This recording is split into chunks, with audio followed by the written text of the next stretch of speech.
En 2025, mi nuera usó mi tarjeta 37 veces y en Navidad exigió 5.000 euros. Lo que dijo después me rompió el alma en 1.000 pedazos. Nunca pensé que el dinero que tanto me costó ahorrar se convertiría en el arma que usarían para destruirme. Hoy, voy a contarte algo que nunca pensé que contaría. Y si tú, por un segundo, sientes que esto te resulta familiar, solo te pido que dejes un like y te suscribas. Me va a ayudar a continuar desahogándome. Me llamo Carmen Delgado. Tengo 68 años y vivo en un pequeño piso en el barrio de Malasaña, en Madrid. Desde la ventana de mi cocina puedo ver el mercado de San Ildefonso, donde cada mañana compraba verduras frescas para preparar la comida que nunca faltaba en mi mesa. Mi piso huele siempre a café recién hecho y a las flores que mantengo en cada rincón, porque después de 45 años trabajando como enfermera en el Hospital La Paz, aprendí que un hogar debe ser un refugio, no una prisma. Llevaba viuda 3 años desde que Miguel, mi esposo, perdiera la batalla contra el cáncer.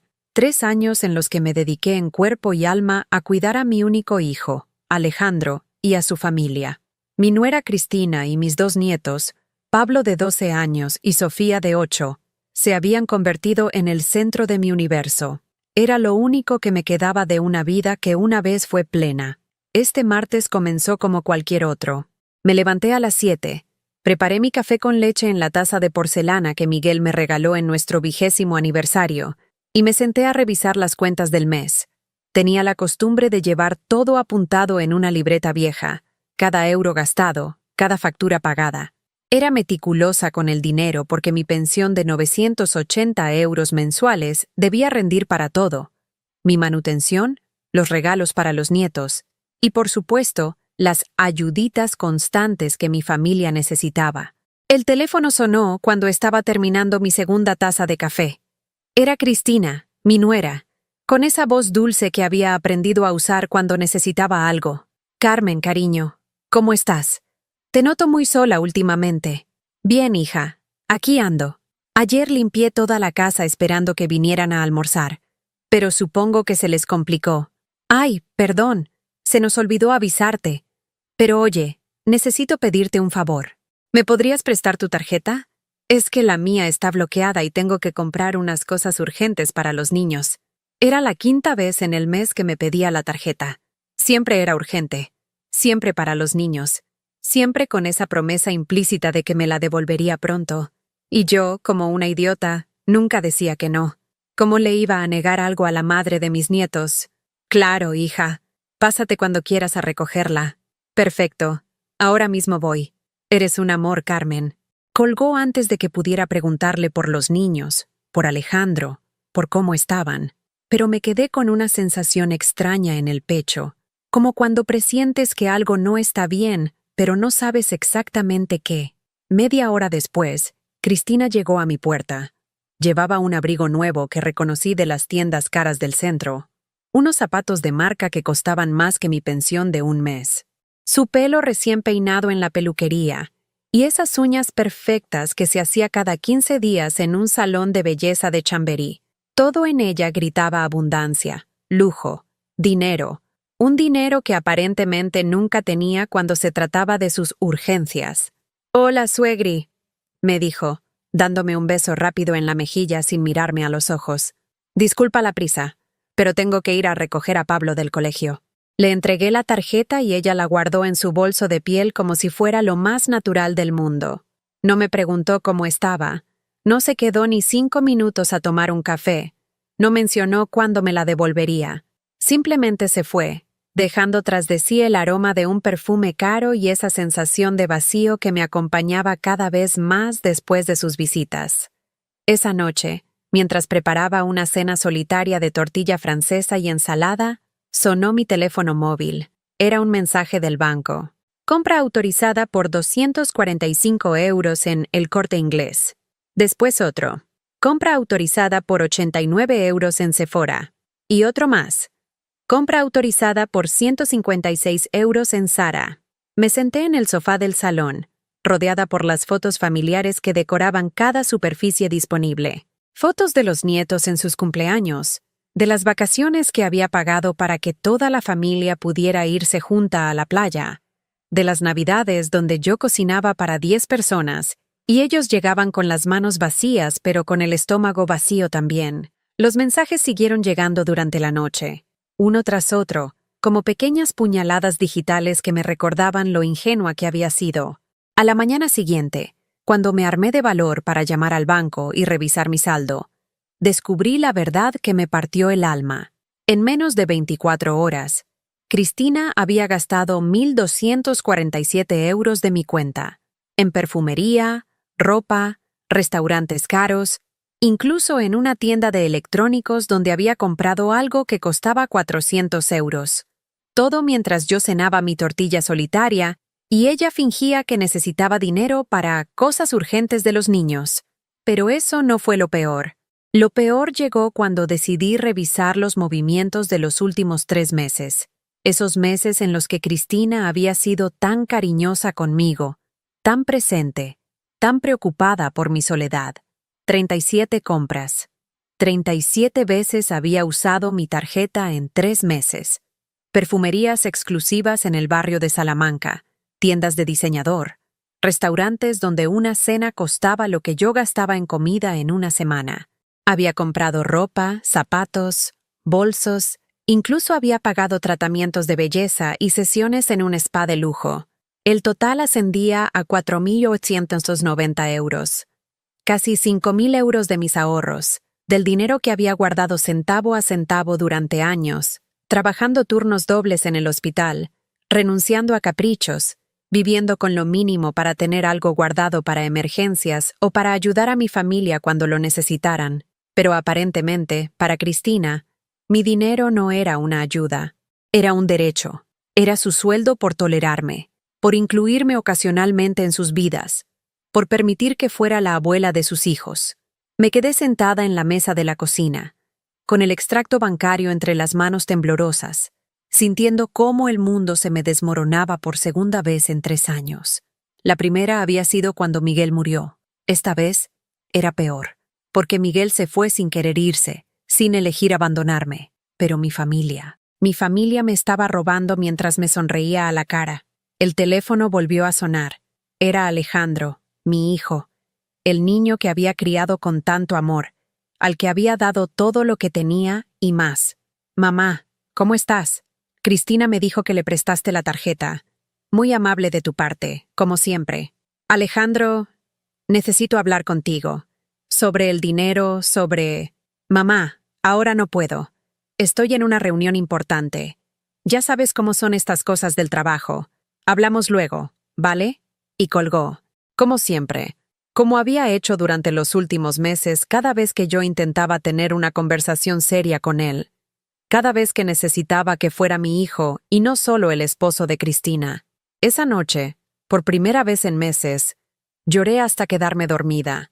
Lloré por Miguel, que me había prometido que nunca estaría sola. Lloré por el dinero perdido, pero sobre todo, lloré por la ingenuidad de haber creído que el amor familiar no tenía precio. No sabía que esto era solo el comienzo. Pasaron 4 días sin que Cristina me devolviera la tarjeta. 4 días en los que cada vez que sonaba el teléfono móvil, mi corazón se aceleraba esperando otro mensaje del banco. Pero lo que llegó fue algo mucho peor. El viernes por la mañana, mientras regaba las plantas del balcón que daba a la calle Corredera Baja de San Pablo, vi a Cristina salir de la peluquería de enfrente. Llevaba un corte nuevo, mechas rubias que brillaban bajo el sol madrileño, y en la mano sostenía varias bolsas de compras, una de Massimo Dutti, otra de Intimissimi, y una pequeña de una joyería que reconocí por sus distintivas bolsas doradas. Mi sangre se heló. Todas esas compras las había hecho con mi dinero, con mi tarjeta, mientras yo calculaba si tenía suficiente para comprar el medicamento para la tensión que me había recetado el médico. La seguí con la mirada hasta que dobló la esquina hacia la estación de metro de Tribunal. No llevaba a los niños. No parecía tener ninguna urgencia relacionada con ellos. Solo era una mujer de 35 años disfrutando de un día de compras pagado con el dinero de su suegra. Esa tarde decidí hacer algo que nunca había hecho. Llamé directamente a la escuela de Pablo para preguntar si necesitaba algo. La secretaria me informó que todas las cuotas estaban al día, pagadas por su padre, y que no había ninguna actividad extra programada que requiriera dinero adicional. Entonces, ¿para qué necesitaba Cristina usar mi tarjeta tan urgentemente? El lunes llegó con una llamada que me hizo temblar las piernas. Era mi hermana Rosa, que vive en Getafe y que apenas hablaba conmigo desde que enviudé. Su voz sonaba extraña, incómoda. Carmen, tengo que contarte algo que vi el sábado. Estaba en las Rosas Village, ya sabes, esos outlets donde venden ropa de marca barata. Sí, Rosa, ¿qué pasa? Vi a Cristina allí. Estaba comprando bolsos carísimos, de esos que cuestan más de 500 euros. Y cuando fue a pagar, Carmen sacó una tarjeta que no era suya. La escuché decir, «Es de mi suegra, pero ella no se entera de nada». El mundo se me vino abajo. Rosa continuó. Le dijo a la cajera que tú le habías dado permiso para usar tu dinero como si fuera suyo, que eras muy mayor y que ya no controlabas bien los gastos. Se reía, Carmen. Se reía mientras decía eso. Colgué el teléfono sin despedirme. Me senté en el sofá del salón, rodeada por todas esas fotos familiares que ahora me parecían burlas.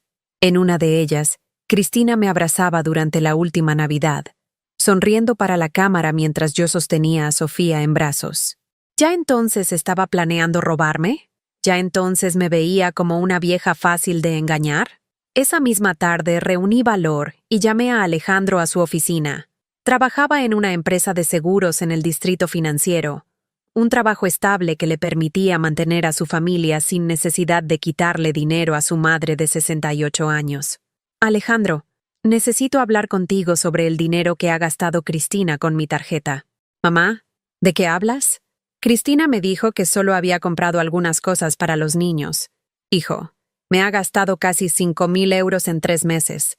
En perfumerías, ropa para ella, restaurantes caros.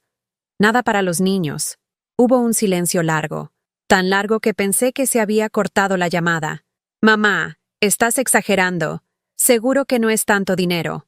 Tengo aquí el extracto del banco. ¿Quieres que te lea cada compra? No, mamá. No hace falta. Pero, mira, Cristina está pasando por un momento difícil. Su madre está enferma, los niños están creciendo y necesitan más cosas. Si te pidió dinero, es porque realmente lo necesitaba. ¿Necesitaba zapatos de 200 euros? ¿Necesitaba tratamientos de belleza de 150 euros? Mamá, por favor, no seas tan mezquina. Es tu nuera, es familia. Además, no es como si fueras a gastar ese dinero en otra cosa. Mezquina. Mi propio hijo me había llamado mezquina por no querer que me robaran. Alejandro, ese dinero lo ahorré trabajando turnos dobles durante años. Es para mis gastos médicos, para emergencias. Mamá, ya tienes 68 años. ¿Qué emergencias vas a tener? Además, cuando te mueras, todo ese dinero va a ser nuestro de todas formas. La línea se quedó en silencio. No porque se hubiera cortado la llamada, sino porque yo me había quedado sin palabras. Mi hijo, el niño al que había criado sola después de que su padre los abandonara cuando tenía 5 años, el niño al que había dado todo mi amor y todos mis sacrificios, acababa de decirme que estaba esperando a que me muriera para quedarse con mi dinero. ¿Cómo puedes decirme eso? No lo dije con mala intención, mamá. Solo quiero decir que, bueno, que la familia debe ayudarse. Y si Cristina necesita algunas cosas, ¿cuál es el problema? El problema es que me está robando. No digas esas cosas. Cristina no es una ladrona. Es mi esposa y la madre de tus nietos. Y francamente, mamá, creo que estás siendo un poco paranoica. Colgó. Mi propio hijo me colgó el teléfono después de defenderla a ella por robarme. Esa noche no pude cenar. Me quedé sentada en la cocina, mirando la silla vacía donde Miguel solía sentarse a leer el periódico después del trabajo. ¿Qué habría hecho él?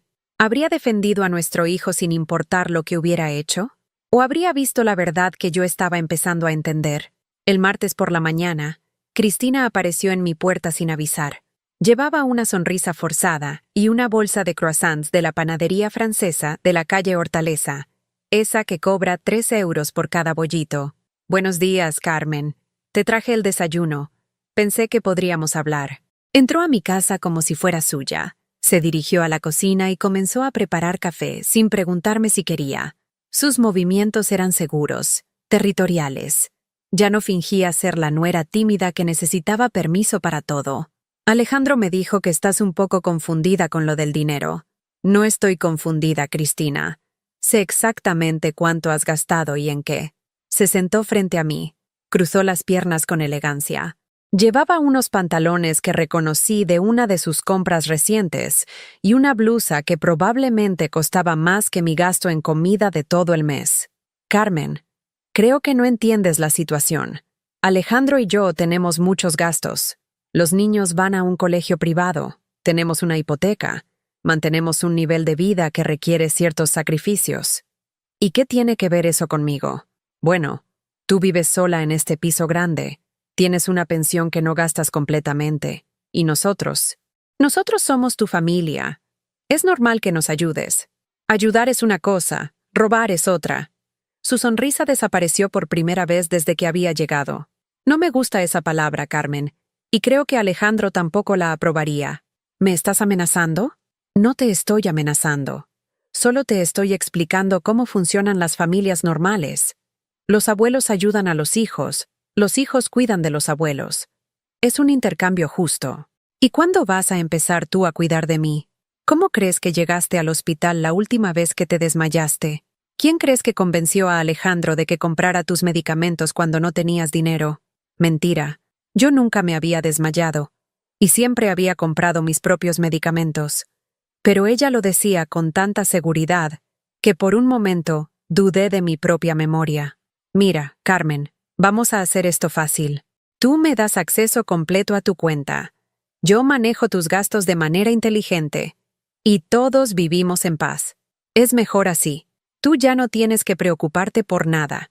Y nosotros nos aseguramos de que tengas todo lo que necesitas. ¿Estás loca? No, Carmen. Estoy siendo práctica. Porque la alternativa es que Alejandro tenga que tomar decisiones más difíciles sobre tu futuro. Y créeme, ninguno de nosotros quiere llegar a eso. Se levantó, recogió su bolso y se dirigió hacia la puerta. Antes de salir, se volvió hacia mí con una sonrisa que no llegaba a sus ojos. Piénsalo, Carmen. Tienes hasta el fin de semana para decidir. Y, por cierto, voy a necesitar que me transfieras 2,000 euros antes del viernes. Los niños van a ir de excursión al colegio y necesitan equipamiento especial. Se fue, dejándome sola con el aroma de los croissants que ya no tenía ganas de comer y la certeza de que mi vida acababa de convertirse en una pesadilla de la que no sabía cómo despertar. Esa noche, mientras revisaba por quinta vez el extracto bancario, me di cuenta de algo que me heló la sangre. En una de las compras más recientes, Cristina había gastado 340 euros en una tienda llamada Bebés y Más. Al principio pensé que tal vez sí había comprado algo para los niños, pero cuando llamé a la tienda para preguntar, me informaron que esa cantidad había sido gastada en ropa para bebé recién nacido. Cristina no estaba embarazada, o al menos no me lo había dicho. ¿Para quién había comprado esa ropa? ¿Tenía una doble vida que yo desconocía? ¿O simplemente había encontrado otra manera de gastar mi dinero en cosas que nada tenían que ver conmigo o con mis nietos? Mientras el reloj marcaba las 11 de la noche, entendí que mi familia no me veía como un ser humano con sentimientos y necesidades. Me veían como un recurso económico que había que administrar hasta agotarlo. Y lo peor de todo era que mi propio hijo estaba de acuerdo con eso. El viernes llegó sin que yo hubiera transferido los 2,000 euros que Cristina había exigido. No porque no quisiera ayudar a mis nietos, sino porque había decidido llamar al colegio para preguntar sobre esa supuesta excursión. La respuesta me dejó helada. Disculpe, señora Delgado, pero no hay ninguna excursión programada para este mes. De hecho, el próximo viaje escolar está previsto para mayo y cuesta 75 euros por niño, no 2,000. Cristina me había mentido descaradamente. Y no solo sobre el dinero, sino sobre mis propios nietos, usando su amor hacia ellos como arma para manipularme. Esa tarde, mientras intentaba concentrarme en tejer una bufanda para Sofía, sonó el timbre. Era Alejandro, pero no venía solo. Detrás de él estaba un hombre de unos 45 años, trajeado, con maletín, que se presentó como Carlos Mendoza, abogado especializado en derecho familiar. Mamá, necesitamos hablar. Hemos estado muy preocupados por ti. Se sentaron en mi salón como si fueran los dueños del lugar.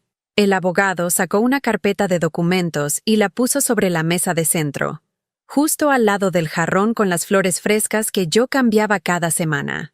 Señora Delgado, su hijo me ha contado que últimamente está usted muy confundida con el tema del dinero. Acusa a su nuera de robarle. No recuerda haber autorizado compras. Se muestra paranoica. No estoy confundida. Tengo todas las pruebas de lo que ha gastado Cristina. Alejandro me miró con esa expresión de paciencia forzada que usaba cuando creía que yo estaba siendo irracional. Mamá, el otro día me dijiste que Cristina había gastado 5.000 euros. Luego dijiste que eran 4.800, después 4.900. No puedes ni recordar la cantidad exacta. Eso es preocupante. Son 4.890 euros exactamente. Y lo sé porque tengo el extracto aquí mismo. Fui a buscar los papeles del banco, pero cuando volví, el abogado había extendido varios documentos sobre la mesa.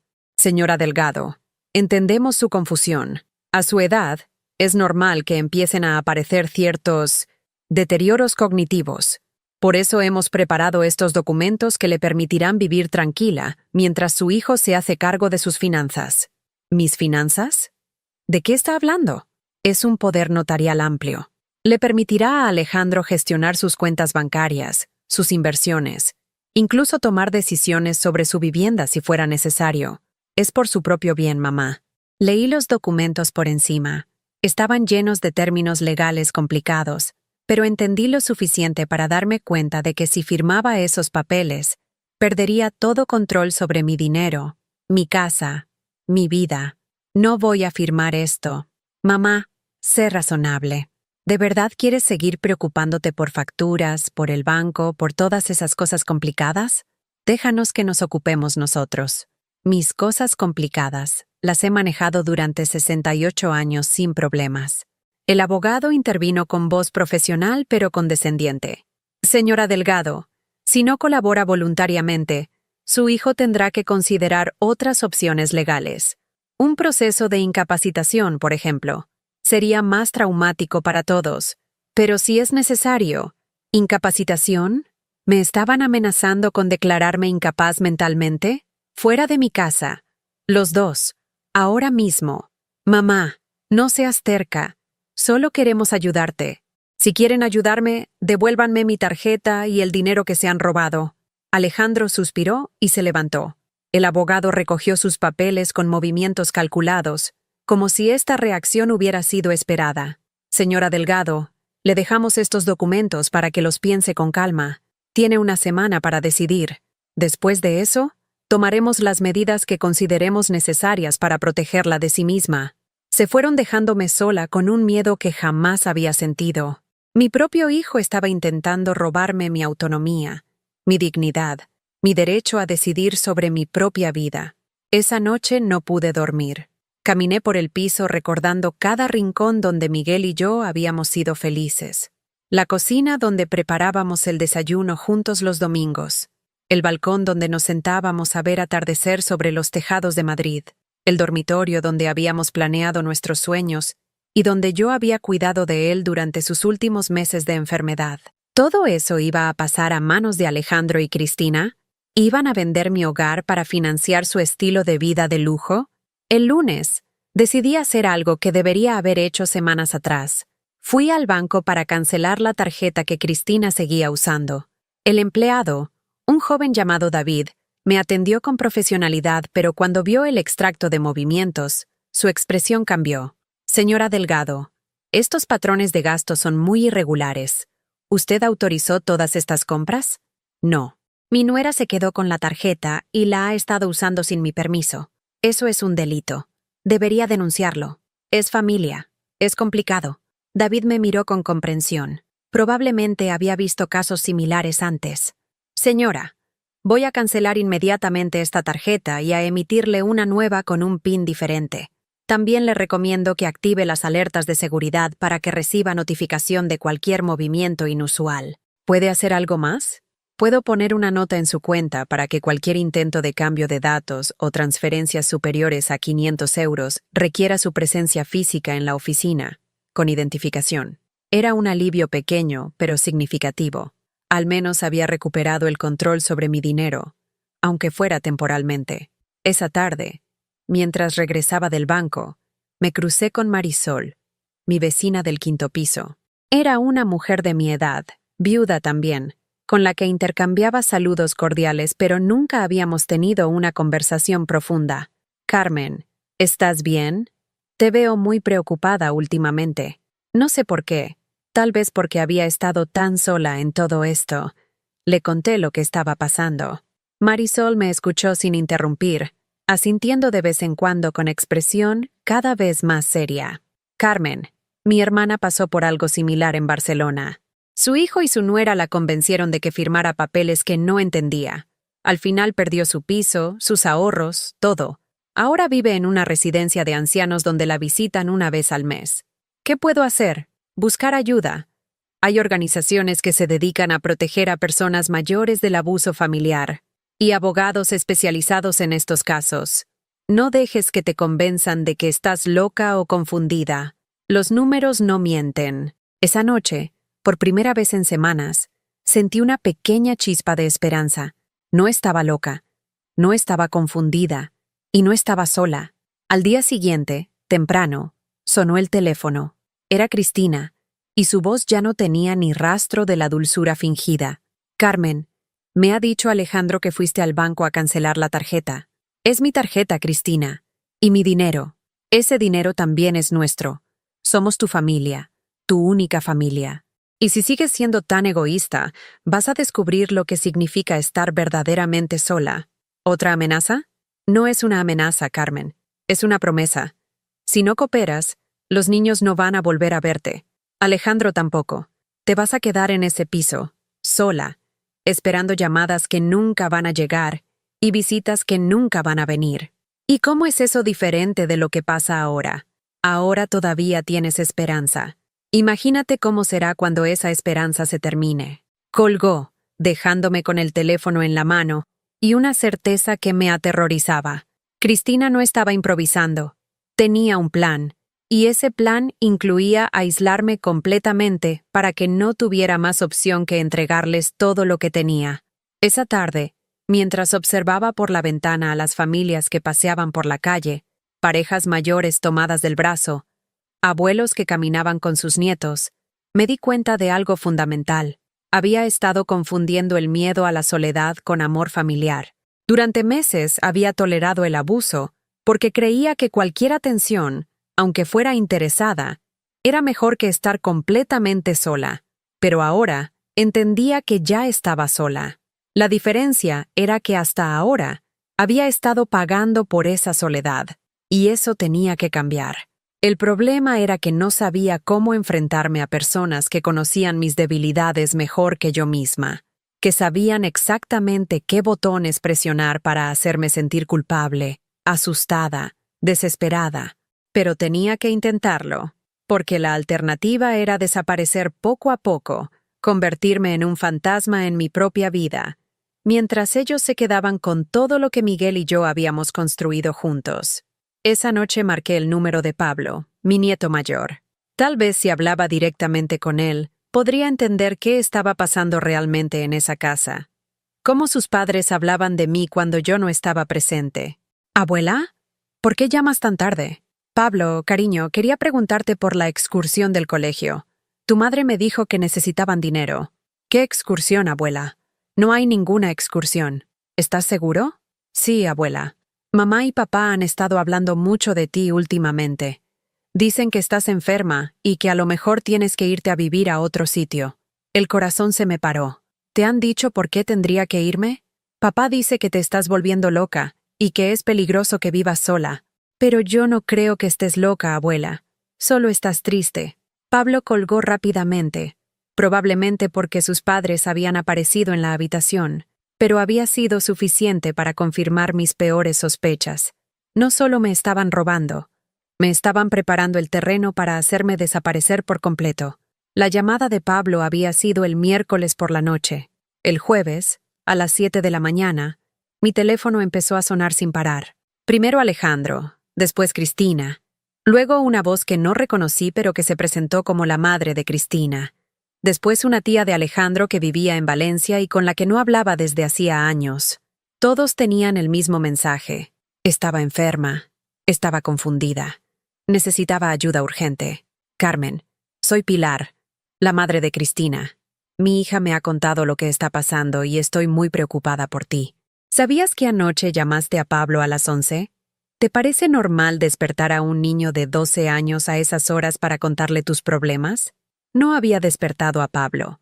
Él había contestado inmediatamente, como si estuviera esperando la llamada. Pero ya nadie iba a creer mi versión. Pilar, tu hija me ha robado casi 5.000 euros. Eso no es confusión. Es un delito. Ay, Carmen, Cristina me enseñó los recibos. Todas esas compras las hizo contigo. Para ti. Ropa nueva porque la tuya está muy vieja. Tratamientos de belleza porque necesitabas cuidarte un poco. Cenas en restaurantes porque no debes comer siempre sola. Mi hija te está cuidando como si fueras su propia madre. ¿Cenas en restaurantes? Yo no había estado en un restaurante con Cristina en todo el año, pero ella había preparado una versión alternativa de los hechos, completa con justificaciones para cada euro gastado. Y esos documentos que no quieres firmar, Carmen, es por tu bien. Mi difunto marido firmó algo similar cuando empezó con el Alzheimer. Nos permitió cuidar de él sin que tuviera que preocuparse por nada. Alzheimer. Ahora resulta que yo tenía Alzheimer. Colgué, pero el teléfono volvió a sonar inmediatamente. Esta vez era Mercedes, la hermana mayor de Alejandro, llamando desde Sevilla. Carmen, ¿qué pasa contigo? Alejandro me ha contado que estás acusando a Cristina de robarte. Esa chica es un ángel, siempre pendiente de ti, siempre visitándote. Mercedes, ¿cuándo fue la última vez que tú me visitaste? Ese no es el punto, Carmen. El punto es que Cristina sí te visita, sí se preocupa por ti, y tú se lo pagas acusándola de ladrona. Porque es una ladrona. Carmen, mi hermano está destrozado. Dice que ya no reconoce a la mujer que lo crió, que te has vuelto amargada, paranoica, cruel con la gente que te quiere. Cada llamada era como un martillazo en mi autoestima. Cada persona que me telefoneaba tenía la misma historia, las mismas acusaciones, las mismas preocupaciones sobre mi salud mental. Era imposible que tantas personas hubieran llegado a las mismas conclusiones de forma independiente. Esto estaba orquestado. A las 10 de la mañana, cuando finalmente conseguí que el teléfono dejara de sonar, bajé a comprar el pan como hacía todas las mañanas. Encarna, la panadera que me conocía desde hacía 15 años, me miró con una expresión extraña. «Buenos días, Carmen. ¿Cómo estás? Tu nuera estuvo aquí ayer preguntando por ti. ¿Cristina? ¿Qué quería?» Estaba preocupada porque dice que últimamente te olvidas de cosas importantes, como por ejemplo, que ella nunca ha tenido acceso a tu dinero. Me preguntó si yo había notado que estabas más confundida últimamente. Sentí que la sangre se me helaba. Cristina había venido a mi barrio, a mi panadería, a construir su versión de la historia con personas que me conocían de toda la vida. Encarna, ¿tú crees que estoy confundida? La mujer me miró con compasión, pero también con algo que parecía lástima. Ay, Carmen, no sé qué pensar. Tu nuera parecía muy preocupada, muy sincera. Y es verdad que a veces repites cosas, o me preguntas el precio del pan como si fuera la primera vez que lo compras. ¿Repetía cosas? ¿Preguntaba precios que ya conocía? Era posible. Cuando estás preocupada, cuando tu mente está ocupada con problemas graves, es normal distraerse en las conversaciones cotidianas. Pero Cristina había convertido esas distracciones normales en evidencias de demencia senil. Volví a casa con el pan, y me senté en la mesa de la cocina para pensar. Saqué una libreta nueva y empecé a escribir todo lo que había pasado desde la primera vez que le presté la tarjeta a Cristina. Fechas, cantidades, conversaciones exactas. Si me estaban acusando de confundida, necesitaba tener todo documentado con precisión. A las 12 del mediodía sonó el timbre. Era Sofía, mi nieta de 8 años, pero no venía sola. La acompañaba una mujer que no conocía, bien vestida, con un maletín profesional. Abuela, mamá me dijo que viniera a verte. Dice que estás muy malita. La mujer se presentó como Elena Vargas, psicóloga especializada en geriatría.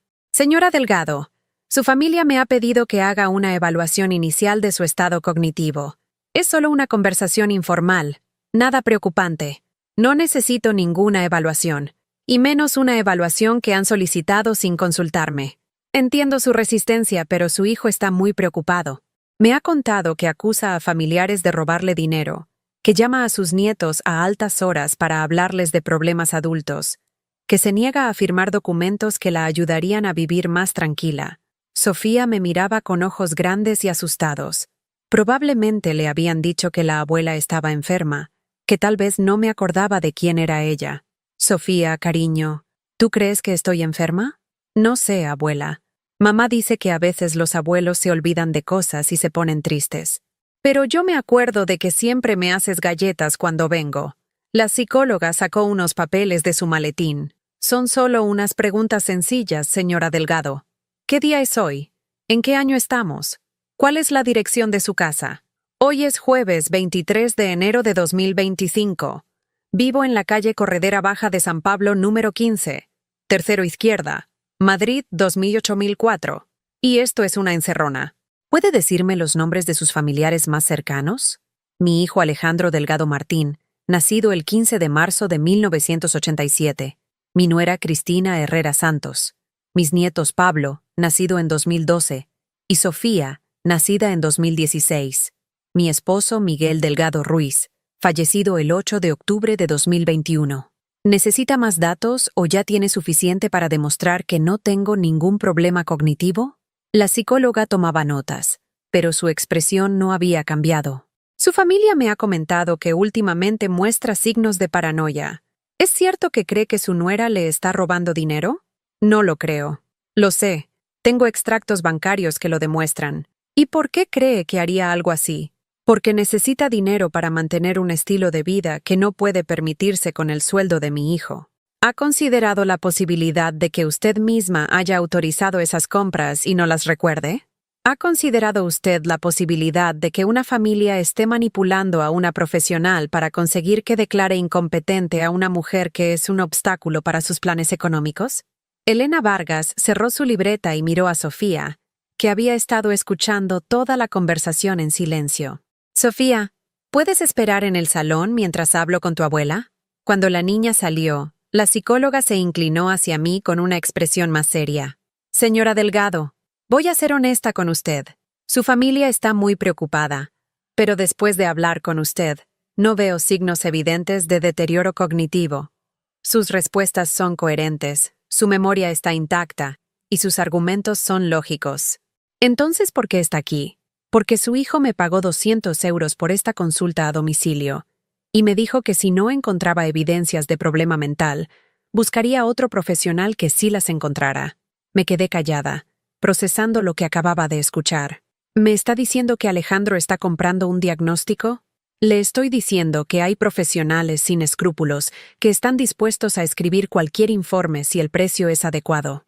Y su hijo parece dispuesto a pagar ese precio. ¿Qué puedo hacer? Busque ayuda legal inmediatamente y documente todo. Cada conversación, cada amenaza, cada movimiento bancario. Va a necesitar pruebas. Elena Vargas se levantó y guardó sus cosas. Voy a redactar un informe honesto sobre esta visita. En él voy a especificar que no he encontrado evidencias de deterioro cognitivo o incapacidad mental, pero le recomiendo que no se confíe. Su familia va a seguir intentándolo. Cuando se fueron Sofía y la psicóloga, me quedé sola con una certeza aterradora. Mi hijo estaba dispuesto a destruir mi reputación, mi dignidad y mi autonomía para conseguir acceso a mi dinero. Y lo que más me dolía era entender que probablemente no era idea suya. Esa tarde llamé al número que me había dado Marisol, mi vecina. Era de una asociación que ayudaba a personas mayores víctimas de abuso familiar. La mujer que me atendió, que se llamaba Amparo, me escuchó durante 1 hora sin interrumpirme. Carmen, lo que me está contando es un patrón clásico de abuso económico y psicológico hacia personas mayores. Y por desgracia, es mucho más común de lo que la gente cree. ¿Qué puedo hacer? Primero, cambiar todas sus claves bancarias y revocar cualquier autorización que haya dado a terceros. Segundo, buscar un abogado especializado en protección de mayores. Tercero, empezar a grabar todas las conversaciones con su familia. ¿Grabar? Con su teléfono móvil. En España es legal grabar conversaciones de las que usted forma parte, y va a necesitar esas grabaciones como prueba si esto llega a los tribunales. ¿Usted cree que llegará a los tribunales? Carmen, su familia ya está construyendo un caso legal contra usted. La visita de la psicóloga, los intentos de que firme poderes notariales, las llamadas coordinadas de diferentes familiares. Todo eso está diseñado para crear un expediente que demuestre su supuesta incapacidad. ¿Y si lo consiguen? Si consiguen que un juez la declare incapaz, perderá todo control sobre su vida, su dinero, su casa, incluso donde vive. Todo será decisión de su hijo. Esa noche, por primera vez desde que todo había empezado, no me sentí sola. Tenía aliados. Tenía un plan. Y tenía algo que mi familia había subestimado. 45 años de experiencia como enfermera, donde había aprendido a mantener la calma bajo presión y a tomar decisiones difíciles en situaciones de crisis. Habían elegido a la víctima equivocada. El viernes por la mañana desperté con una sensación diferente. Por primera vez en meses, había dormido profundamente, sin despertarme cada hora preguntándome qué nueva humillación me esperaba al día siguiente. Tenía un plan, tenía aliados, y sobre todo, tenía la certeza de que no estaba loca. Lo primero que hice fue llamar al banco para solicitar una cita con el director. David, el empleado que me había atendido antes, me pasó directamente con Carmen Rodríguez, una mujer de unos 50 años que me recibió en su despacho con la seriedad que merecía mi situación. Señora Delgado, he revisado su cuenta y efectivamente hay patrones de gasto muy irregulares. Compras en tiendas de lujo, restaurantes caros, transferencias a cuentas que no reconoce. Todo hecho por mi nuera sin mi autorización. Entiendo. Voy a implementar inmediatamente un protocolo de seguridad reforzado en su cuenta. Cualquier movimiento superior a 100 euros requerirá confirmación telefónica directa con usted. Además, voy a anular todas las autorizaciones previas y cambiar todos los códigos de acceso. ¿Hay algo más que pueda hacer? Sí. Voy a abrir una cuenta de ahorro especial que estará completamente blindada. Solo usted tendrá acceso. Ni siquiera con poder notarial se podría tocar ese dinero sin su presencia física y 2 testigos. Carmen Rodríguez me explicó que tenían protocolos específicos para casos de abuso financiero familiar. Era más común de lo que yo pensaba. Señora Delgado, recomendamos también que considere diversificar sus ahorros. Si tiene otras propiedades, acciones o inversiones, es importante protegerlas también. Me quedé callada. No le había dicho a nadie, ni siquiera a Alejandro, que además de mis ahorros del banco tenía otros activos. Miguel había sido muy previsor, y durante años habíamos comprado acciones de empresas sólidas, fondos de inversión conservadores. Incluso habíamos invertido una pequeña cantidad en bitcoins cuando empezaron a popularizarse, por curiosidad más que por otra cosa. ¿Qué tipo de inversiones? Tengo un pequeño patrimonio en acciones y fondos. Nada espectacular, pero algo que mi marido y yo fuimos acumulando durante años. Perfecto. Le recomiendo que transfiera todo a esta nueva cuenta blindada. Así estará completamente protegido. Salí del banco sintiéndome más segura. Por primera vez en meses, mi dinero estaba verdaderamente a salvo. Pero sabía que cuando Cristina intentara usar la tarjeta y se diera cuenta de que ya no funcionaba, la reacción no se haría esperar. Tenía razón. A las 3 de la tarde mi teléfono sonó con la furia de 1000 demonios. ¿Qué has hecho, Carmen? Mi tarjeta no funciona. Estoy en el Corte Inglés con los niños y no puedo pagar la ropa que necesitan. Activé la grabadora del móvil, como me había enseñado Amparo. No es tu tarjeta, Cristina. Es mi tarjeta. Y he decidido cancelarla. ¿Estás loca? ¿Cómo voy a comprar las cosas de los niños? ¿Con tu dinero? ¿O con el dinero de Alejandro? Escúchame bien, vieja estúpida. Como no soluciones esto ahora mismo, te vas a arrepentir. Los niños van a saber que su abuela los odia tanto que no quiere comprarles ni la ropa que necesitan. Los niños van a saber la verdad, Cristina. que su madre es una ladrona. ¿Ladrona? ¿Me estás llamando ladrona? Voy a demandarte por difamación. Y voy a asegurarme de que Alejandro solicite tu internamiento inmediato. Hazlo. Pero antes devuélveme los 4.890 euros que te has robado. Cristina colgó con un grito de rabia. Pero yo tenía toda la conversación grabada, incluidas sus amenazas y su reconocimiento implícito de que había gastado mi dinero. 1 hora después llegó Alejandro a mi casa. No llamó al timbre. Usó la copia de llaves que le había dado años atrás para emergencias. Entró como una tromba, con la cara roja de ira. ¿Se puede saber qué pretendes conseguir humillando a mi mujer en público? Proteger mi dinero de una ladrona. Deja de llamarla ladrona. Cristina no es ninguna ladrona. Entonces explícame dónde están los 4.890 euros que se gastó en 3 meses. Se los gastó en cosas para la familia. En cosas que tú también disfrutas. ¿Qué cosas, Alejandro? ¿Los zapatos de 200 euros?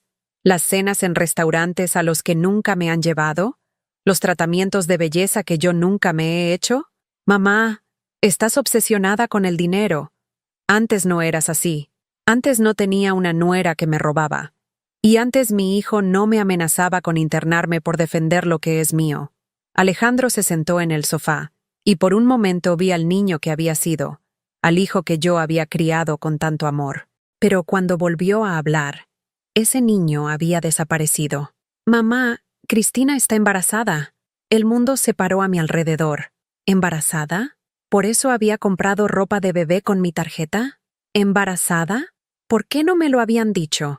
Porque sabíamos que reaccionarías así, que lo convertirías en una excusa para ser aún más controladora con el dinero. ¿Controladora? Es mi dinero. Es dinero que va a ser nuestro cuando te mueras. ¿Cuál es la diferencia si lo usamos ahora o después? Ahí estaba otra vez. La misma frase que me había dicho por teléfono semanas atrás.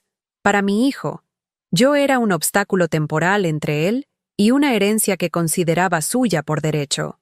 La diferencia, Alejandro, es que todavía estoy viva, y mientras esté viva, el dinero es mío. Mamá, te voy a ser muy claro.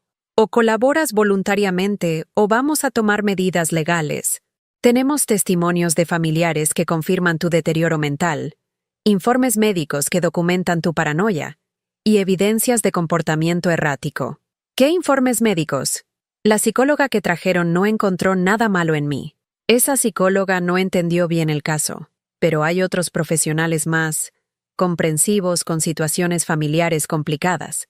Otra vez estaban hablando de comprar diagnósticos falsos. Alejandro, ¿de verdad eres capaz de hacer esto? ¿De destruir a tu propia madre por dinero? No te estoy destruyendo, mamá. Te estoy protegiendo de ti misma. ¿Y quién me va a proteger de ti? Mi hijo se levantó y se dirigió hacia la puerta. Antes de salir, se volvió hacia mí con una expresión que no le había visto nunca. Tienes una semana para reconsiderar tu actitud. Después de eso, vamos a actuar en consecuencia. Cuando se fue, me quedé sentada en el salón, rodeada por todas esas fotos familiares que ahora me parecían evidencias de una vida que nunca había existido realmente. ¿Cuánto tiempo llevaba Alejandro viendo mi dinero como suyo? ¿Desde la muerte de Miguel? ¿Desde antes? Esa tarde llamé a Amparo para contarle lo que había pasado. Carmen, has hecho lo correcto protegiendo tu dinero. Pero ahora viene la parte más difícil. Van a intensificar la presión psicológica. ¿Qué más pueden hacer? Pueden aislarla completamente. Convencer a los nietos de que usted está enferma y es peligrosa.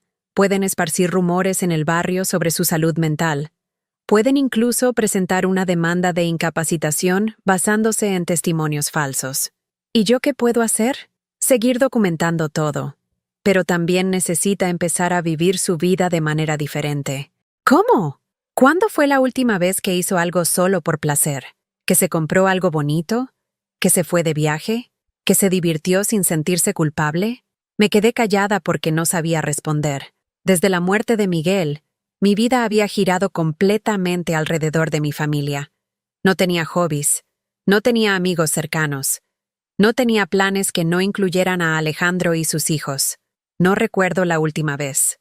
Pues es hora de que empiece. Porque si su vida se basa únicamente en su familia, Ellos siempre van a tener poder sobre usted. Pero si usted tiene su propia vida, sus propios intereses, su propia felicidad, entonces no podrán chantajearla con amenazas de abandono. Esa noche, por primera vez en años, saqué las guías de viaje que Miguel y yo habíamos coleccionado durante nuestro matrimonio. Habíamos soñado con visitar Portugal, con conocer las ciudades del norte de España, con hacer un crucero por el Mediterráneo. Abrí mi portátil, que apenas usaba, y me conecté a Internet. Busqué ofertas de viajes para personas mayores, cruceros, hoteles con descuentos para jubilados. Era sorprendente la cantidad de opciones que existían para gente de mi edad. Por primera vez en meses, me emocioné pensando en el futuro. Un futuro que no dependía de si mi familia me visitaba o no, de si me incluían en sus planes o no, de si me querían o no. Al día siguiente, sábado, hice algo que no había hecho nunca. Me fui sola a desayunar a la cafetería de la Plaza de Chueca. Pedí un café con leche y un croissant, saqué un libro que tenía pendiente de leer y pasé 2 horas disfrutando de mi propia compañía. Fue liberador. Por primera vez en meses, nadie me pidió dinero, nadie me hizo sentir culpable, nadie me amenazó. Solo era yo, mi café, mi libro, y la vida de Madrid fluyendo a mi alrededor. Cuando volví a casa, había un mensaje en el contestador. Era Pablo, mi nieto. Abuela, mamá dice que estás muy enferma y que a lo mejor no te vamos a poder ver más. Dice que los médicos dicen que es peligroso para nosotros visitarte porque puedes ponerte violenta. ¿Es verdad, abuela? Yo no quiero que estés enferma. El mensaje me partió el corazón, pero también me dio la fuerza que necesitaba. Estaban usando a mis nietos como armas emocionales, llenándoles la cabeza de mentiras sobre mí para conseguir que yo me rindiera. Pero no me iba a rendir, porque ahora entendía algo fundamental. No estaba luchando solo por mi dinero. Estaba luchando por mi derecho a existir como persona, no como un recurso económico. Y esa era una lucha que pensaba ganar. Esa noche llamé a Pablo de vuelta. Cuando contestó, pude escuchar voces de fondo que se callaron de repente. Pablo, cariño, la abuela no está enferma, está muy bien, y te quiere mucho. Pero mamá dice... Mamá a veces se equivoca, Pablo. Los mayores también nos equivocamos. Pero yo siempre voy a quererte, y siempre voy a estar aquí para ti. ¿Puedo venir a verte? Cuando quieras, cariño. Mi puerta siempre está abierta para ti. Colgué sabiendo que probablemente esa sería la última conversación que tendría con Pablo en mucho tiempo. Pero también sabiendo que había plantado una semilla de duda sobre la versión oficial de mi enfermedad mental. Y a veces, una semilla de duda es suficiente para que la verdad encuentre su camino. La semana que Alejandro me había dado como ultimátum pasó en una extraña calma. No recibí llamadas amenazantes, no aparecieron psicólogos en mi puerta, no llegaron familiares preocupados por mi salud mental. Era el silencio antes de la tormenta, y yo lo sabía. Aproveché esos días para seguir los consejos de Amparo. Contraté los servicios de Marta Jiménez, una abogada especializada en protección de personas mayores que tenía su despacho cerca de la Plaza de España. Marta tenía unos 40 años, cabello corto y esa determinación que solo tienen las mujeres que han luchado por abrirse camino en profesiones difíciles. Carmen, he revisado toda la documentación que me has traído, las grabaciones, los extractos bancarios, los informes médicos. Tu familia está construyendo un caso muy elaborado, pero cometen un error fundamental. ¿Cuál? Asumen que eres una víctima pasiva. No han calculado que puedas defenderte de manera inteligente y organizada. Marta me explicó que podíamos tomar medidas preventivas. Podíamos solicitar una orden de protección que impidiera a Cristina acercarse a mis cuentas bancarias. Podíamos demandar por apropiación indebida. Incluso podíamos presentar una querella por amenazas y coacciones. Pero Carmen, antes de empezar una guerra legal, quiero que estés segura de qué es lo que quieres. Una vez que demos el primer paso, no hay vuelta atrás. Tu relación con tu hijo va a quedar destruida para siempre. Marta, mi relación con mi hijo se destruyó el día que decidió que yo era un obstáculo entre él y mi dinero. Yo solo me estoy dando cuenta ahora. ¿Estás preparada para las consecuencias? Porque van a intentar aislarte completamente. Puede que no vuelvas a ver a tus nietos. Esa pregunta me dolió más que todas las amenazas de Cristina juntas. Pablo y Sofía eran lo que más quería en el mundo. ¿Estaba dispuesta a perderlos para mantener mi dignidad? Marta, si no hago nada, ¿qué ejemplo les estoy dando? ¿Que está bien robar a las personas mayores? ¿Que está bien amenazar y manipular?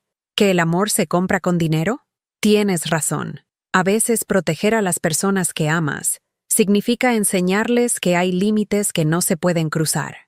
El jueves por la tarde, exactamente una semana después del ultimátum de Alejandro, sonó el timbre de mi casa.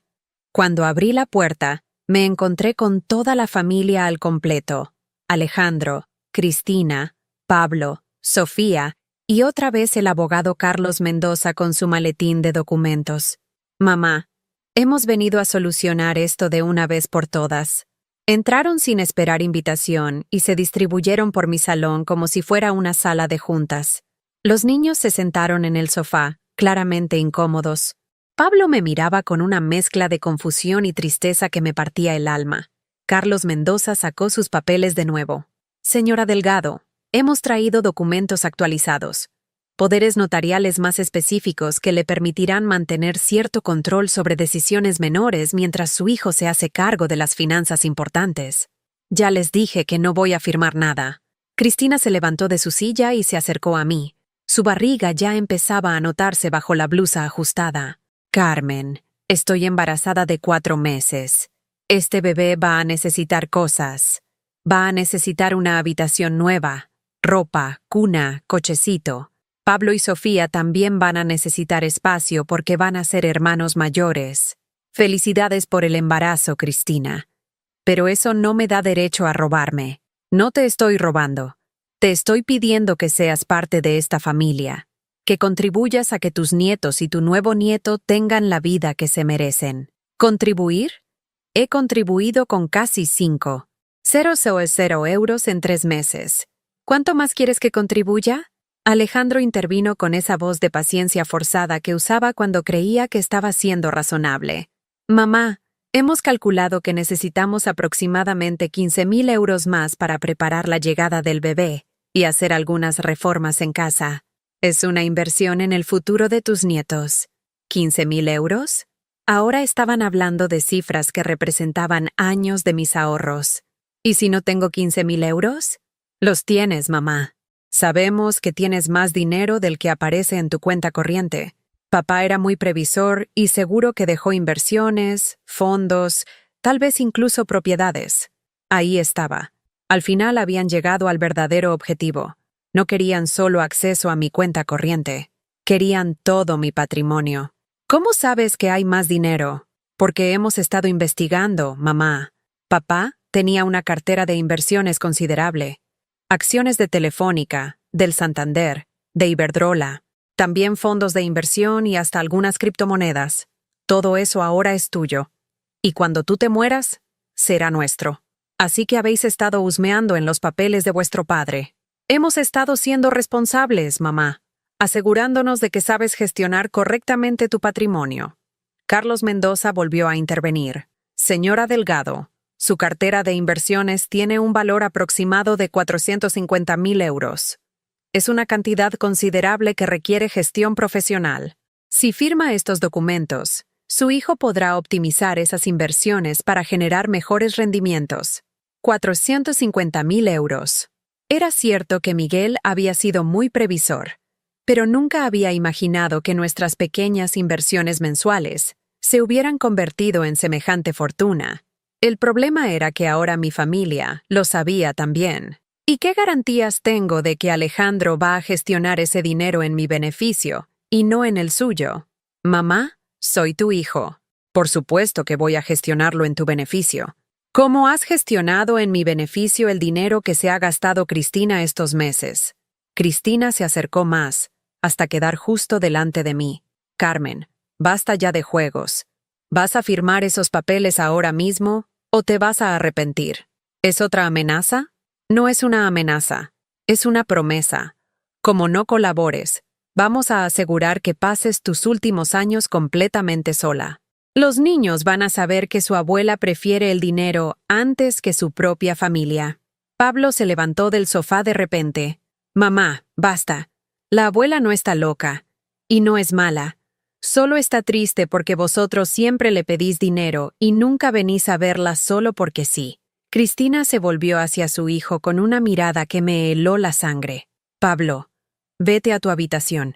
Este es un tema de adultos. No tengo habitación aquí. Esta es la casa de la abuela. He dicho que te vayas. Pablo me miró con esos ojos grandes que había heredado de su abuelo Miguel. Abuela, ¿es verdad que tienes mucho dinero? Tengo lo que tu abuelo y yo ahorramos trabajando muchos años, Pablo. ¿Y es verdad que papá y mamá quieren quitártelo? Pablo, es complicado. No es complicado, abuela. Es simple. Es tu dinero. Y si no quieres dárselo, no tienes que hacerlo. Alejandro se acercó a su hijo con cara de pocos amigos. Pablo, no entiendes la situación. La abuela está enferma y necesita ayuda para gestionar su dinero. La abuela no está enferma, papá. Está triste porque vosotros sois malos con ella. En ese momento supe que fuera cual fuera el precio. Tenía que luchar. No solo por mí, sino por Pablo, por Sofía, por el bebé que estaba por nacer. Porque si permitía que mi familia me robara, estaría enseñándoles que el abuso era normal, que la manipulación era aceptable, que las personas mayores no tenían derecho a defender lo suyo. Saqué mi teléfono móvil y activé la grabadora. Cristina, repite lo que acabas de decir sobre asegurar que pase mis últimos años sola. Guarda ese teléfono. Es mi teléfono, en mi casa. Puedo grabar lo que quiera. Carlos Mendoza cerró su maletín de golpe. Señora Delgado, esto no es productivo. Si no quiere colaborar voluntariamente, tendremos que explorar otras vías legales. Perfecto. Mi abogada estará encantada de responder a cualquier procedimiento legal que quieran iniciar. ¿Tu abogada? Preguntó Alejandro con sorpresa. ¿Creíais que iba a quedarme sentada esperando a que me robaran? He contratado a Marta Jiménez, especialista en protección de personas mayores, y le he entregado todas las pruebas de lo que habéis hecho. Cristina palideció. ¿Qué pruebas? Extractos bancarios, grabaciones de nuestras conversaciones, testimonios de testigos. Incluso tengo fotografías tuyas gastando mi dinero en tiendas de lujo. Eso es espionaje. Eso es protegerme de una ladrona. Alejandro se levantó y se dirigió hacia la puerta. Mamá, espero que estés preparada para las consecuencias de lo que estás haciendo. Estoy preparada, Alejandro. La pregunta es si tú estás preparado para las consecuencias de lo que habéis hecho vosotros. Cristina me miró con una rabia que ya no se molestaba en disimular. Carmen, te vas a morir sola. Y cuando te mueras, nos vamos a quedar con todo de todas formas. Así que esto que estás haciendo no sirve para nada. Sirve para demostrarme a mí misma que todavía tengo dignidad. Se fueron como una tormenta, arrastrando a los niños consigo. Pablo se volvió hacia mí desde la puerta y me hizo un gesto que me llegó al alma. Me lanzó un beso con la mano y articuló en silencio. Te quiero, abuela. Cuando cerré la puerta detrás de ellos, me quedé sola en mi salón, rodeada por el silencio que habían dejado tras de sí. Pero era un silencio diferente al de antes. No era el silencio del abandono. Era el silencio de la libertad. Por primera vez en meses, era dueña de mi propia casa, de mi propio dinero, de mi propia vida. Y aunque me dolía el corazón por lo que había perdido, sabía que había ganado algo mucho más importante: mi autoestima. Esa noche llamé a Marta para contarle lo que había pasado. Carmen, has estado perfecta. Ahora tenemos más pruebas. Amenazas directas, intento de coacción. Incluso tenemos a un menor como testigo de su comportamiento. ¿Qué va a pasar ahora? Ahora, Carmen, vas a vivir tu vida. Y ellos van a tener que aprender que robar tiene consecuencias. Por primera vez en mucho tiempo, me fui a la cama sintiendo que había hecho lo correcto. Fuera lo que fuese que viniera después, lo afrontaría con la cabeza alta. Porque había aprendido algo fundamental. El precio de mantener la paz a cualquier coste era demasiado alto cuando el coste era tu propia alma. 3 meses después del confronto final, mi vida había cambiado de maneras que nunca habría imaginado. El silencio que tanto había temido se había convertido en mi aliado más preciado. Despertaba cada mañana sin el miedo de revisar el móvil para ver si había mensajes amenazantes o llamadas perdidas llenas de reproches. Mi rutina diaria ahora incluía cosas que había olvidado que me gustaban. Los martes y jueves iba a clases de aquaeróbicos en el Polideportivo de Chamberí. Los lunes por la tarde asistía a un club de lectura en la biblioteca de Malasaña, donde habíamos leído desde García Márquez hasta Elena Poniatowska. Los viernes me había apuntado a un curso de informática para personas mayores, donde había aprendido a usar el ordenador con confianza, y hasta había abierto una cuenta en redes sociales. Pero lo más importante era que había empezado a viajar. El primer viaje lo hice a Oporto, siguiendo una de las guías que Miguel y yo habíamos guardado durante años. Fue un viaje de 5 días en autobús organizado, con un grupo de personas de mi edad que, como yo, habían decidido que nunca es tarde para descubrir el mundo. En Oporto probé el mejor vino de mi vida. Caminé por calles empedradas que me recordaron a los barrios antiguos de Madrid, y me senté en la orilla del Duero a escribir en un diario que había empezado a llevar por recomendación de Amparo. Escribir mis pensamientos me ayudaba a procesar todo lo que había vivido y a planificar todo lo que quería vivir. Una tarde, mientras tomaba café en una pastelería del centro histórico de Oporto, recibí una llamada que no esperaba. Era Pablo. «Abuela, ¿puedo hablar contigo?» «Claro, cariño. ¿Cómo estás?» «Estoy bien, pero echo de menos venir a tu casa. Mamá dice que no podemos verte porque estás enfadada con nosotros». «Pablo, yo no estoy enfadada contigo ni con Sofía. Nunca podría estar enfadada con vosotros. Entonces, ¿por qué no podemos ir a verte?» «Porque tus padres creen que soy una mala influencia». «Eso es mentira, abuela. Tú siempre has sido buena conmigo». Hablamos durante 20 minutos. Pablo me contó que en casa se hablaba mucho de dinero últimamente, que sus padres discutían por las noches cuando creían que los niños dormían, y que Cristina se quejaba constantemente de que la vieja egoísta les había complicado la vida. «Abuela, ¿es verdad que tienes mucho dinero?» «Tengo lo suficiente para vivir cómodamente, Pablo. Pero sobre todo, tengo algo más importante. Tengo mi dignidad». «¿Qué es dignidad?» «Es saber que vales por quien eres, no por lo que tienes. Es no permitir que nadie te trate mal, aunque sea familia».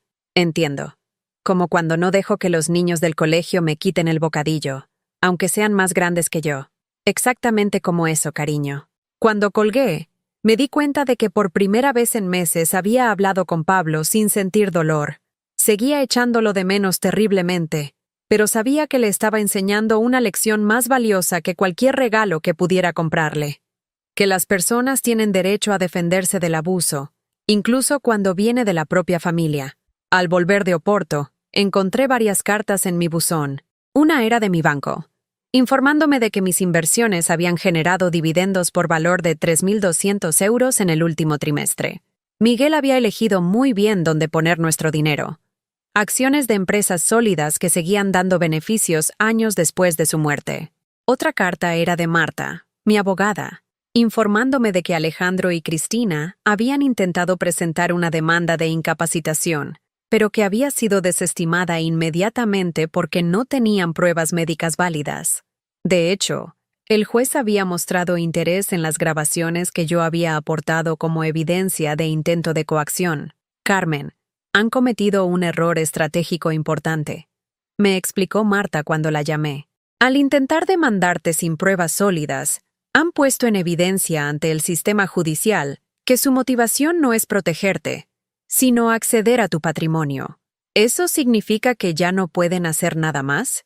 Significa que si vuelven a intentarlo, van a tener que demostrar con evidencias médicas irrefutables que realmente hay deterioro cognitivo. Y después de la evaluación independiente que hicimos, eso va a ser muy difícil». La evaluación independiente había sido idea de Marta. Un neuropsicólogo forense había realizado una batería completa de pruebas cognitivas que demostraban que mi capacidad mental era completamente normal para mi edad. Incluso había puntuado por encima de la media en varias áreas. Además, Carmen, hay algo más. La demanda de ellos nos da pie para presentar una contrademanda por apropiación indebida. Si quieres, podemos recuperar todo el dinero que Cristina gastó con tu tarjeta. ¿Merece la pena el desgaste? Eso lo decides tú. Pero piensa que recuperar ese dinero significaría enviar un mensaje claro. Robar a personas mayores tiene consecuencias. Lo pensé durante días. Al final, decidí seguir adelante con la contrademanda, No tanto por el dinero como por el principio. Si no había consecuencias para lo que habían hecho, podrían intentarlo con otra persona mayor y vulnerable. Un mes después, Cristina tuvo que devolver 4.890 euros a mi cuenta bancaria. La orden judicial era clara. Tenía 30 días para hacer el reintegro completo, o se enfrentaba a cargos penales por apropiación indebida. El día que recibí la transferencia, decidí celebrarlo de una manera que Miguel habría aprobado. Me fui al Corte Inglés de la calle Preciados y me compré la primera cosa bonita que había comprado para mí misma en años. Un vestido azul marino elegante, zapatos cómodos pero bonitos, y un collar de perlas que había estado mirando durante meses, pero que nunca me había atrevido a comprar. Esa tarde fui a cenar sola al restaurante del Hotel Palace. Pedí lubina a la sal, una copa de vino blanco, y de postre, tarta de chocolate. El camarero me trató con el respeto que merecía una señora que cenaba sola porque quería, no porque no tuviera alternativa. Durante la cena, pensé en Miguel, en lo orgulloso que estaría de verme así, elegante, independiente, dueña de mi propia vida. También pensé en mis padres, que habían trabajado duramente para ahorrar dinero que ahora me permitía vivir con dignidad. Y pensé en Pablo y Sofía, esperando que algún día entendieran que lo que había hecho era por amor, no por egoísmo.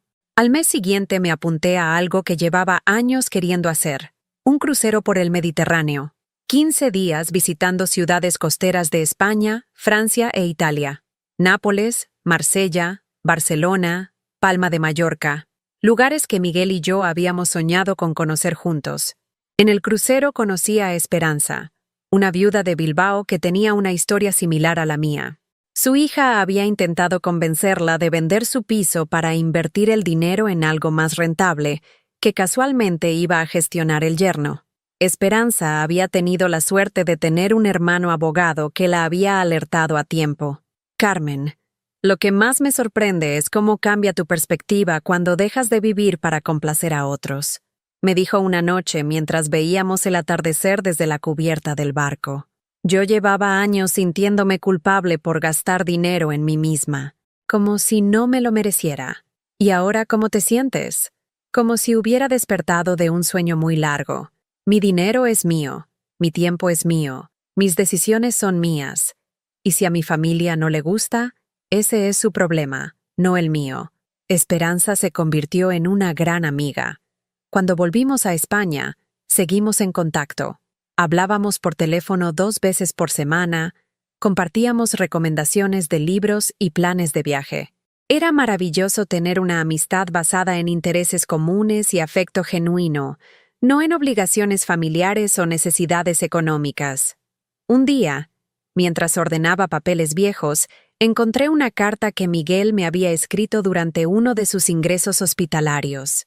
La carta decía: Carmen, si algo me pasa, prométeme que vas a ser feliz, que vas a viajar a todos los sitios que hemos soñado conocer, que vas a comprarte cosas bonitas, que vas a vivir, no solo sobrevivir.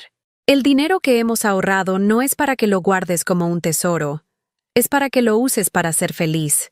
Lloré al leer esas palabras, pero no de tristeza. Lloré de gratitud porque Miguel me había conocido lo suficientemente bien como para saber que yo iba a necesitar ese permiso para ser feliz, y lloré de alivio porque finalmente estaba cumpliendo su último deseo. Esa misma semana recibí otra llamada inesperada. Era Sofía. Abuela, ¿es verdad que tienes una vida nueva? ¿Quién te ha dicho eso, cariño? Pablo. Dice que Pablo del cole le contó que su abuela te vio en un crucero y que estabas muy guapa y muy contenta. Madrid es un pañuelo. Era lógico que algún conocido me hubiera visto durante mis nuevas aventuras. Es verdad, Sofía. La abuela está viviendo una vida nueva. ¿Y en esa vida nueva hay sitio para nosotros? La pregunta me rompió el corazón, pero al mismo tiempo me llenó de esperanza. Siempre va a haber sitio para vosotros, cariño. Pero va a tener que ser en mis términos, no en los de vuestros padres. ¿Qué significa eso? Significa que si queréis formar parte de mi vida, va a ser porque me queréis de verdad, no porque queréis mi dinero. Abuela, nosotros nunca hemos querido tu dinero. Solo te queremos a ti. Lo sé, mi amor. Y yo también os quiero a vosotros. Cuando colgué, supe que algún día Pablo y Sofía encontrarían la manera de volver a mi vida. Tal vez cuando fueran mayores, tal vez antes. Pero cuando volvieran, me encontrarían convertida en la mujer que siempre había tenido el potencial de ser. Independiente, segura de sí misma y consciente de su propio valor. Por primera vez en décadas, el futuro me parecía lleno de posibilidades en lugar de lleno de obligaciones. Y esa sensación era mejor que cualquier cantidad de dinero que pudiera tener en el banco. Porque había aprendido algo fundamental. La verdadera riqueza no se mide en euros, sino en la capacidad de vivir según tus propios valores, incluso cuando eso significa estar sola. Y yo ya no estaba sola. Tenía la compañía más importante de todas. La mía propia. 1 año y medio después de aquel confronto final en mi salón, estoy sentada en la terraza de mi nuevo apartamento en el barrio de La Latina, escribiendo estas líneas mientras el sol de octubre se filtra entre las hojas del naranjo que planté en una maceta grande el mes pasado. Sí, me mudé.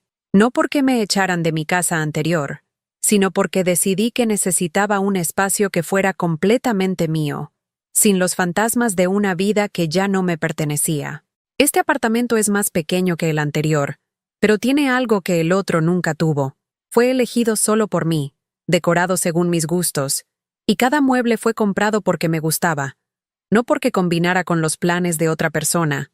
Las paredes están llenas de fotos de mis viajes, el Coliseo en Roma, los canales de Ámsterdam, las montañas de Suiza. También hay fotos más íntimas.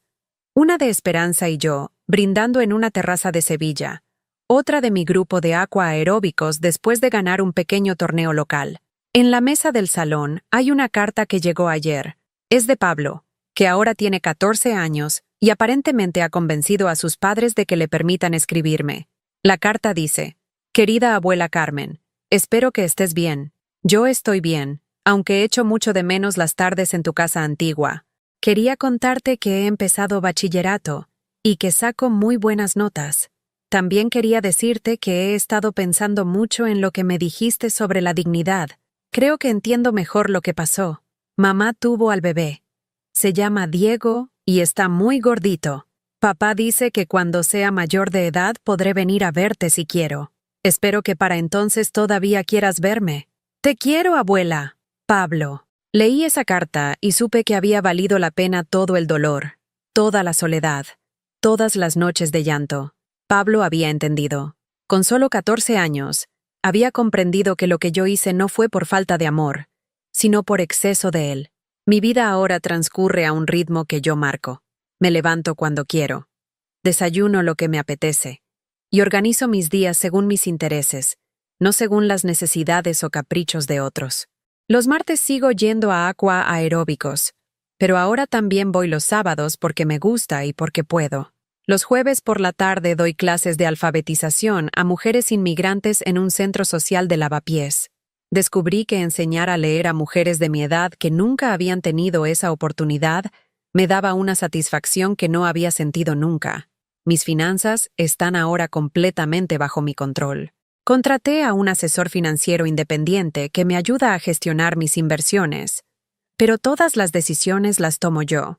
El año pasado invertí en fondos éticos que apoyan energías renovables. También doné 10.000 euros a la asociación que me ayudó durante los peores momentos, para que pudieran ayudar a otras mujeres mayores que estuvieran pasando por situaciones similares. El dinero que Cristina me robó y que recuperé por vía judicial, lo gasté en algo que sé que Miguel habría aprobado: un viaje de 3 semanas a Japón. Siempre habíamos soñado con conocer la cultura japonesa, con caminar por sus jardines zen, con probar su comida auténtica. Fui sola, pero no me sentí sola ni un solo momento. Conocí a otros viajeros, participé en ceremonias del té, visité templos antiguos donde medité sobre los cambios que había experimentado mi vida. En Kioto, mientras contemplaba un jardín de rocas en el templo Ryoanji, tuve una revelación que me cambió para siempre. Entendí que durante décadas había estado viviendo mi vida como si fuera una película donde yo era un personaje secundario. Alejandro era el protagonista, Cristina era la coprotagonista, los nietos eran el reparto de apoyo, y yo era simplemente la figurante que aparecía cuando necesitaban algo. Pero esa tarde en Japón, comprendí que yo era la protagonista de mi propia historia. Siempre lo había sido. Solo que había estado demasiado ocupada cuidando a otros como para darme cuenta. Cuando volví de Japón, tomé una decisión que sorprendió incluso a Esperanza. Me inscribí en la Universidad Complutense, en el programa de formación permanente para mayores de 55 años. Siempre había querido estudiar historia del arte, pero cuando era joven no había tenido esa oportunidad. A los 70 años, por fin podía permitirme ese lujo. Mis compañeros de clase tienen edades variadas, pero todos compartimos algo: el deseo de aprender por el simple placer de aprender, no para conseguir un trabajo o impresionar a nadie. Estudiamos a Velázquez, analizamos la arquitectura gótica, debatimos sobre el impacto del arte contemporáneo. Mi mente, que durante meses había estado ocupada solo con problemas familiares y supervivencia emocional, ahora se expandía en direcciones que no había explorado nunca. Durante estos meses he reflexionado mucho sobre lo que pasó con mi familia. He llegado a algunas conclusiones que tal vez puedan ayudar a otras personas que estén viviendo situaciones similares. La primera es que el amor familiar no debe confundirse con la obligación de tolerar el abuso. Durante años creí que demostrar amor significaba decir siempre que sí, dar dinero cuando me lo pedían, y nunca poner límites por miedo a perder a las personas que quería. Pero el amor verdadero incluye el respeto mutuo, y el respeto implica reconocer que cada persona tiene derecho a sus propias decisiones y a la protección de sus propios intereses. La segunda es que envejecer no significa volverse invisible o irrelevante. La sociedad nos enseña que las personas mayores deben ser agradecidas por cualquier atención que reciban, incluso si esa atención viene con condiciones abusivas. Pero la edad no elimina nuestro derecho a la dignidad, a la autonomía o a la felicidad. La tercera es que nunca es tarde para reinventarse. Yo creía que a los 68 años mi vida estaba básicamente terminada, que ya no quedaban capítulos interesantes por escribir. Pero estos últimos 2 años han sido los más ricos y satisfactorios de mi vida adulta. He descubierto pasiones que no sabía que tenía. He hecho amigos verdaderos. He viajado a lugares que solo existían en mis sueños. La cuarta, y tal vez la más importante, es que la soledad elegida es infinitamente mejor que la compañía tóxica. Durante meses tuve miedo de quedarme sola, de que nadie me visitara, de que nadie se preocupara por mí. Pero descubrí que estar sola con personas que te valoran y te respetan es mucho mejor que estar rodeada de personas que solo te ven como un recurso a explotar. La semana pasada recibí una llamada inesperada. Era Alejandro. Su voz sonaba diferente, más humilde, menos segura. «Mamá, sé que han pasado muchos meses sin hablar. Quería saber cómo estás». «Estoy muy bien, Alejandro. Mejor de lo que he estado en años. Me alegro. También quería pedirte perdón». Esas palabras me sorprendieron. No las había esperado. Y honestamente, ya no las necesitaba para seguir adelante con mi vida. ¿Perdón por qué exactamente? Por todo. Por no defenderte cuando Cristina se pasó de la raya. Por intentar quitarte el control de tu dinero. Por no valorar todo lo que habías hecho por nosotros durante años. ¿Y qué ha cambiado, Alejandro? Cristina se fue. Se llevó a Diego y se mudó a casa de su madre.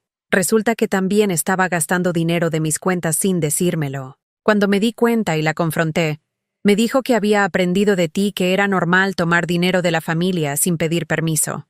La ironía era evidente. Cristina había aplicado conmigo la misma estrategia que conmigo había usado, pero esta vez con su propio marido. ¿Y los niños? Pablo y Sofía están conmigo. Ha sido difícil, pero estamos aprendiendo a ser una familia diferente. Pablo habla mucho de ti. Dice que quiere verte. ¿Y tú qué quieres, Alejandro? Quiero que conozcas a tu hijo de verdad. No al hombre que se dejó manipular por su esposa, sino al hombre que te crió con tanto amor. Ese hombre sigue aquí, mamá. Solo que estuvo perdido durante un tiempo. La conversación duró casi 1 hora. Alejandro me contó que había estado en terapia, que había empezado a entender cómo Cristina había manipulado la situación para enfrentarnos, que se había dado cuenta de que sus hijos necesitaban a su abuela tanto como yo necesitaba a mis nietos. Mamá, ¿Sería posible que empezáramos de nuevo? Despacio, a tu ritmo, en tus términos. Alejandro, yo nunca dejé de querer empezar de nuevo. Solo necesitaba que fuera con respeto mutuo. Lo entiendo, y te prometo que esta vez va a ser diferente. No sé si Alejandro cumplirá su promesa. Los años me han enseñado a ser cauta con las promesas de cambio que surgen después de crisis familiares. Pero sé que ahora tengo las herramientas para protegerme si es necesario, y la confianza en mí misma para establecer límites claros desde el principio. Lo que sí sé es que mi vida ya no depende de que mi familia me acepte o me incluya. Tengo una vida plena, intereses propios, amistades genuinas y proyectos que me emocionan. Si Alejandro y mis nietos quieren formar parte de esa vida, serán bienvenidos. Pero si no es así, seguiré siendo feliz, porque he aprendido la lección más importante de todas. Nadie puede darte el permiso para ser feliz. Ese permiso solo te lo puedes dar tú misma, y yo me lo he dado. ¿Alguna vez has sentido que tu familia te ve más como un recurso que como una persona? ¿Has pasado por algo similar, donde tuviste que elegir entre mantener la paz y mantener tu dignidad? Me gustaría que me contaras en los comentarios si esta historia te ha resultado familiar de alguna manera. Y si te ha llegado al corazón, si crees que puede ayudar a alguien que esté pasando por una situación parecida, por favor dale like y suscríbete al canal. Tu apoyo ayuda a que estas historias lleguen a personas que realmente necesitan escucharlas. Porque a veces, saber que no estás sola en tu experiencia es el primer paso para encontrar la fuerza que necesitas para cambiar tu vida.